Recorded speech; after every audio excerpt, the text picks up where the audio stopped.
बांसवाड़ा हो गया। नेक्स्ट डूंगरपुर प्रजामंडल। डूंगरपुर प्रजामंडल दोस्तों, डूंगरपुर प्रजामंडल का जो गठन हुआ 1944 में हुआ और भोगीलाल पंड्या, जिन्हें वागड़ का गांधी कहा जाता है, इनकी पत्नी है श्रीमती मणिबेन पंड्या, तो फाउंडर हैं प्रजामंडल के भोगीलाल पंड्या। इनकी पत्नी है श्रीमती मणिबेन पंड्या।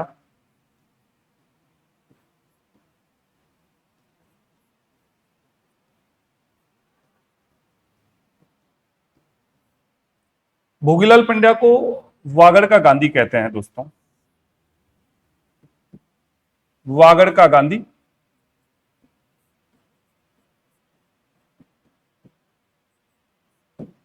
और श्रीमती मणिबेन पंड्या को लेकर बात करें, वागड़ बाग के नाम से आप इन्हें जानते हैं। लेकिन इस प्रजामंडल में भोगीलाल पंड्या के सहयोगी रहे हैं श्री शिवलाल कोटड़िया।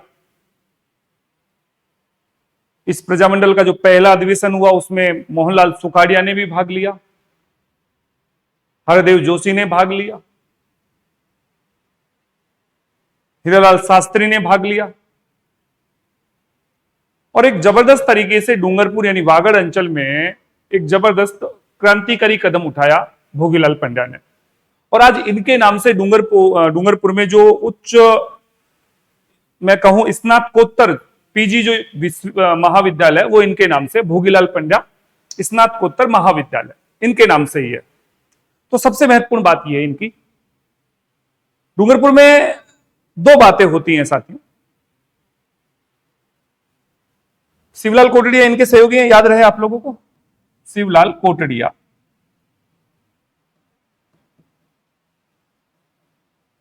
ये भी है। डूंगरपुर में एक सबसे महत्वपूर्ण बात, दो घटनाएं घटित होती हैं, उनकी ओर भी मैं आपका ध्यान ले जाना चाहता हूं। एक है पुनाउड़ा कांड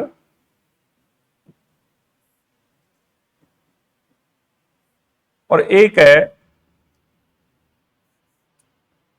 रास्तापाल कांड।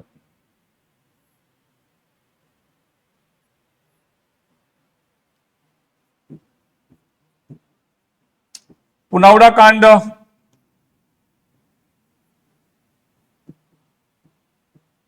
मई 1947 में होता है। दरअसल में वागड़ सेवा मंदिर के द्वारा जो राजकीय पाठशाला चलाए जा रहे, जो वागड़ सेवा मंदिर के द्वारा जो पाठशाला चलाए जा रहे थे, उन पाठशालाओं को तत्कालीन सरकार के द्वारा बंद करने का प्रयास किया गया। पुनाउड़ा में भी जब इस पाठशाला को बंद करने का प्रयास किया गया तो एक अध्यापक है शिवराम भील,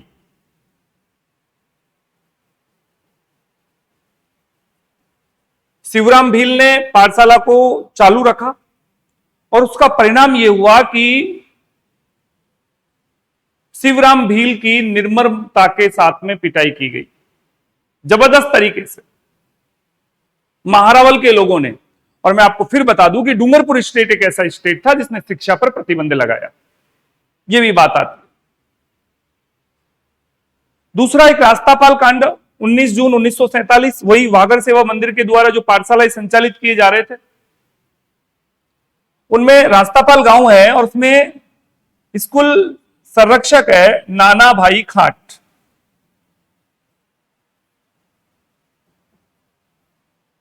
और एक शिक्षक है श्री सेंगा भाई।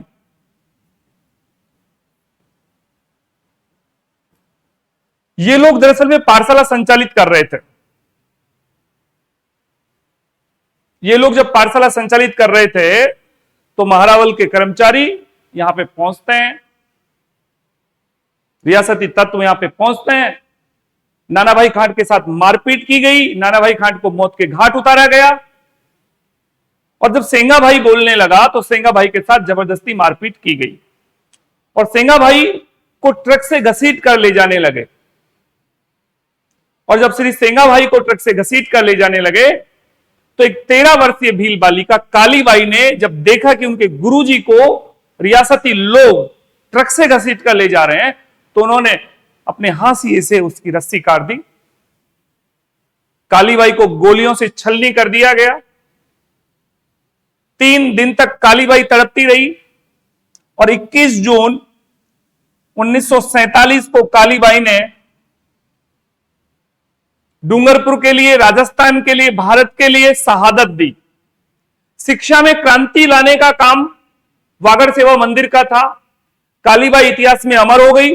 वीर बालिका कालीबाई के नाम से आज जाना जाता है। कालीबाई के नाम को डूंगरपुर में गैपसागर झील है और गैपसागर झील की पाल पर कालीबाई का स्मारक बना हुआ है। नानाभाई खाट उद्यान है और राजस्थान सरकार के द्वारा मेधावी छात्रा स्कूटी योजना भी कालीबाई के नाम से संचालित की जा रही है। कालीबाई साक्षरता को क्षेत्र में ध्यान में रखते हुए पुरस्कार राजस्थान सरकार देती है। कालीबाई के नाम से बहुत सारे बालिका छात्रावास हैं, बालिका स्कूल हैं। तो आने वाली पीढ़ियां कालीबाई को याद करेंगी।